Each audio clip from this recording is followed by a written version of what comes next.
Hey, welcome to the Illini Sports Podcast. I'm Carson, Gourdie with Logan, Andersen. Illinois came back in dramatic fashion. They beat Northwestern 66-62 in pretty much a must-win game if you want to get that double bye in the Big Ten and if you want to avoid that 8-9 seed. Yeah, this was a huge win for Illinois tonight. Really just for the Big Ten race. They're kind of sitting in that, five-way tie for fourth coming into the night with Iowa, Maryland, Michigan. I can't think of the last team that they're tied with. Indiana. Yeah. So this game was huge, especially for them getting that double bye. I think after this win tonight, I think I could see them, probably sticking with a 3 or 4 seed in the Big Ten. They're not. I don't think they'll get up to second place, and they're definitely not going to win the Big Ten. But a 4 seed in the Big Ten tournament would be huge and potentially set up a matchup with Purdue in the semifinal. Yeah, there seems like there's been a correlation when Terrence Shannon plays his best game, Illinois is going to win. I mean, today he had a monster second half. He finished with 23 points.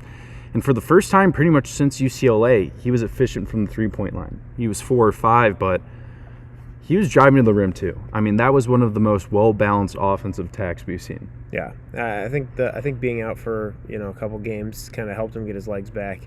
His jump shot looked really good today, and he was getting to the basket at will. I think that Illinois is lucky to have a Terrence Shannon and a Matthew Meyer on their team, because either time one of them has a great game, can they come together? You're probably going to win the game. Can they come together at the same time? I've never seen either one of them have I've never seen them both play elite games at the same time. But it's nice that knowing that, if Terrence has an off night, maybe Meyer can pick it up and win the game. If Meyer has an off night, Shannon can pick it up and win the game. Matthew is the better three-point shooter, but that's not as sustainable. I mean, Matthew today went 2-7 from the three-point line. We can never, Illinois fans can't count on Terrence Shannon making the three-point shot, but you can pretty much count for him attacking the rim. Yeah. I mean, he's been pretty much doing that all season long. He is the most valuable asset on the team, but defensively, a huge spark plug was Sincere Harris. Brad Underwood called him, the player of the game. He only finished with 6 points, but that doesn't say everything. I mean, the way that he was able to slow down Boo Buie in the second half is why Illinois came away with the victory. Yeah, I don't know how many Buie had at halftime. I think it was 22. He had at least 22, yeah.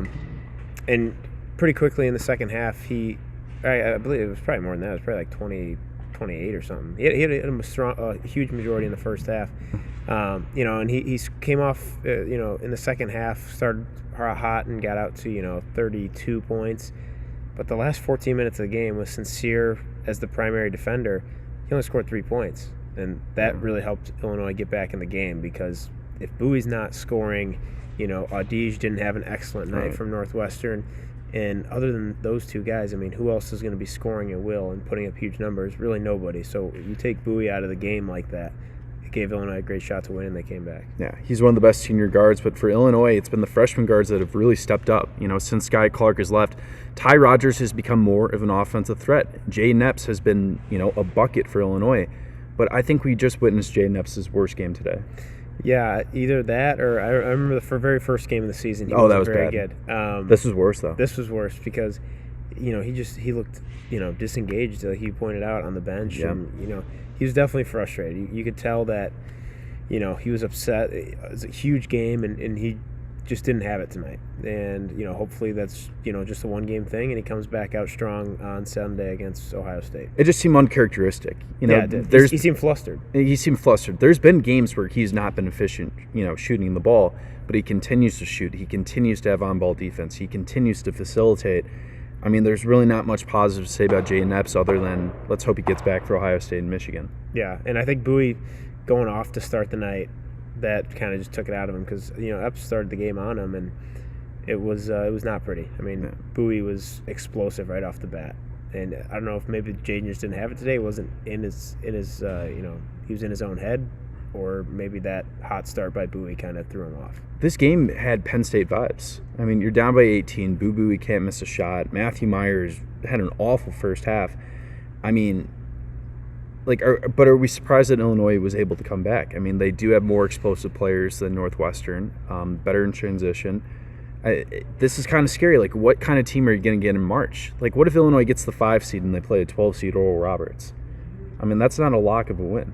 Yeah, well, and Oral Roberts has an elite guard. And, if he goes off for 30 like Bowie did, are you going to be able to come back? You're going to have a talent advantage in 4 out of 5 positions, minus the point guard. But, if you don't make shots, like Illinois started making shots in the second half, and that definitely helped fuel this comeback. Sometimes you might just have an off shooting night, and if you're already down 15, you dig yourself a hole, you're not going to be able to come back from that. And that's your season right there. Yeah. Often this season, there seems like there's always one guy that really steps up against Illinois. Like, Penn State, Jalen Pickett, Perkins for Iowa. Now today it was Boo Buie. What does Brad Underwood have to do to shut down the best player? I just think right off the bat, he's got to throw something at him that maybe they haven't seen right off the bat. Because a straight up man on a guy like Boo Buie, if he starts getting going, he's going to be feeling himself the whole game, and he's going to start taking deeper threes and keep building on that momentum that he has, and keep gaining that confidence. So I think maybe throw something different at him. Maybe a trap right off the bat, especially for the guards. Big guys like Trace Jackson Davis. We saw him kind of double team him in the second matchup, and it flustered him. He did not have as good of a game. And there were a lot of positives. Like in the first half, sure, Northwestern had 37 points. Boo Buie was playing great, but they weren't dominating inside. They weren't getting to the free throw line like the first game. They were just making their open 3-point shots. Yeah, so, I think the biggest thing is that they were pretty wide open. I think that was the most concerning thing in the first half, was not that like Illinois was getting physically manhandled, because they weren't. No. Northwestern really didn't have much inside game at all the whole game.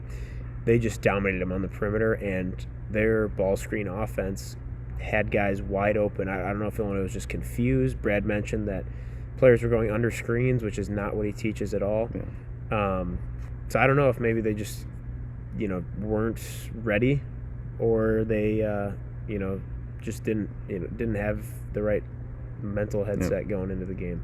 Positives of the game, Illinois, not a lot of fouls, good rebounding. Terrence Shannon played phenomenal, but there has been one overall concern with Illinois, and I think it is the lack of a true point guard. Like, who do you trust to facilitate the ball? It kind of seems like it's 5 really good role players all together, and they just take turns having the best game. Well, we saw Ty kind of playing point guard a little bit today, and obviously Ty is not a natural scorer. He is more of a facilitator and kind of a Draymond Green type guy, where he's going to get the rebounds, he's going to have a bunch of assists, he's just going to make good defensive plays. We'll see if that continues the rest of the season. Otherwise, you probably just have to let Shannon bring the ball up. I think, he's your best on-ball and off-ball scorer. I think that he's just the guy I would trust bringing the ball to court when the game's on the line. Yeah. Jay Knapp's kind of the shooting guard role. Terrence Shannon's going to have to take a bigger role. I mean, this is what he wanted when he transferred from Texas Tech. Same with Matthew Meyer. And remaining schedule for Illinois, they're 19-9 now, and they have Ohio State, Michigan, and Purdue before the Big Ten tournament. An Illinois fan hopes that they can win these next 2 games and pretty much lock up a pretty good seed in Chicago. Yeah, hopefully, Ohio going to Ohio State should be a win even on short rest. I mean, Ohio State just lost again tonight. They're falling apart at the seams. Then you're back home Thursday against Michigan. That's going to be a tough game. And Michigan's talented. They've underperformed this year, but I think it's going to be another intense game. It's going to be a packed State Farm Center for essentially a rivalry game, even though Michigan fans don't view it that way. But they should, maybe. I don't know. Juwan Howard's 0-5 against Brad. First game without Kofi. Yeah. That's going to be a test. It will be a test. And Michigan's going to see a completely different team than the teams they're used to playing with Kofi. Yep. Just beating Dickinson 1-1 inside. They're going to spread the ball out a little bit more. So we'll see how that game goes. I'm going to lean Illinois, but Michigan has the talent to come into Champaign and win that game. And then you go next Sunday, you play at Purdue on their senior night, and if you get a bad shooting night from those guards, Illinois could pull out a win in West Lafayette. Yeah. And then the one thing with Michigan, they have Jed Howard, a pretty good guard. We've seen guys like Boo Buie dominate Illinois. We've seen guys like Jalen Pickett dominate Illinois.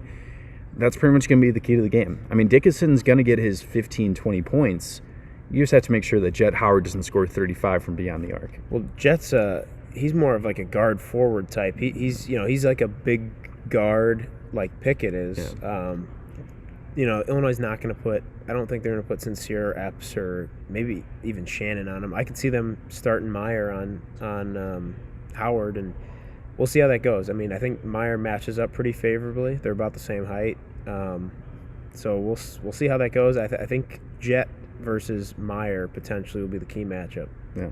Well, that's going to wrap it up for the Daily Illini Sports Podcast. Illinois comes back and pretty much gets a massive win that they needed at home. They're going to be 19-9. They're going to be taking on Ohio State this Saturday. We will probably have a post-game pod after that, and stay tuned.